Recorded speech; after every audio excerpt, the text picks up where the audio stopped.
Ja, zoals ik al zei, we gaan de vloer van de huiskamer vervangen.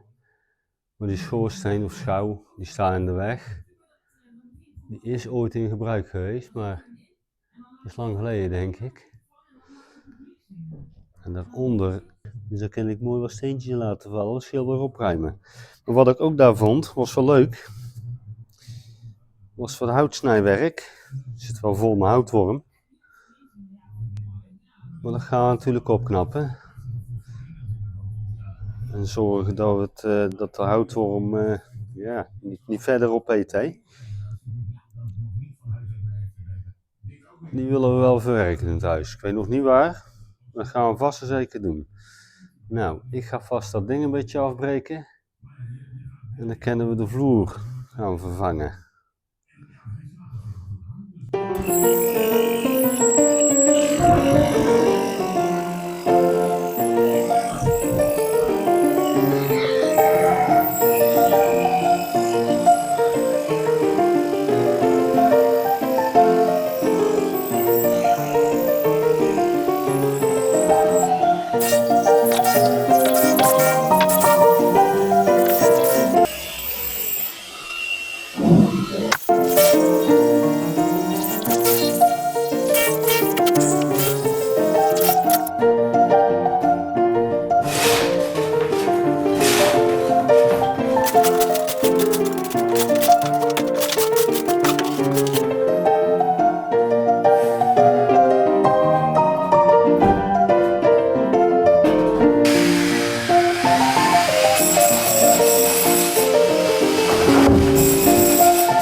Eerst even Kijk even buiten, wanneer rij je nog een keer? Niet gewoon elke stuk dat hier ligt? Ja.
Van dichtbij laten zien hoe rot de boel is.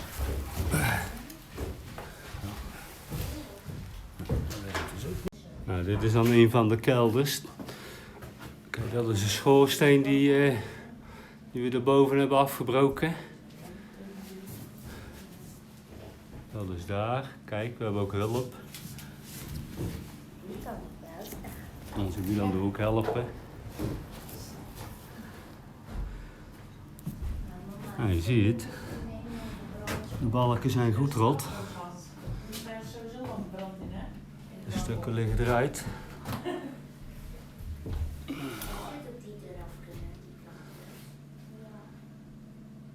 Dus ja, zodoende moet de boel vervangen worden. We hebben dan deze kant dan een balkje tegenaan gespijkerd.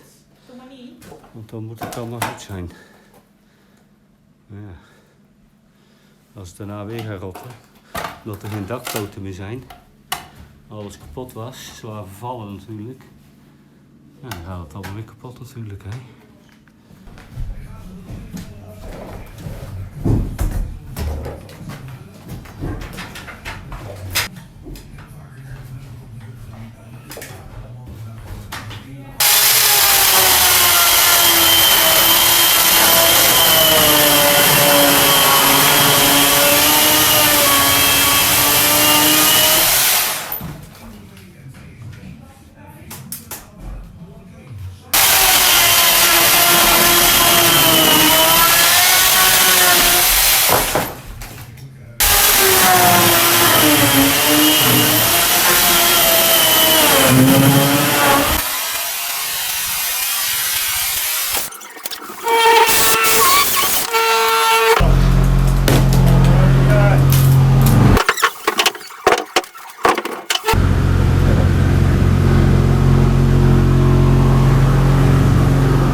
Nou, ongeveer de helft van de vloer legt eruit. Een aardig beeldje hout zo. Een deel kunnen we opstoken, dat is schoon. Een deel moeten we weggooien, want er zit wat troep aan, zoals verf of bijts, weet ik wat het is. Het stinkt. En je ziet het ook. De balken zijn schoon, dus kunnen we lekker op stoken. Ja. Zo kan je de kelder ook wel beter zien. Ja, wat ik al zeg, we zijn op de helft.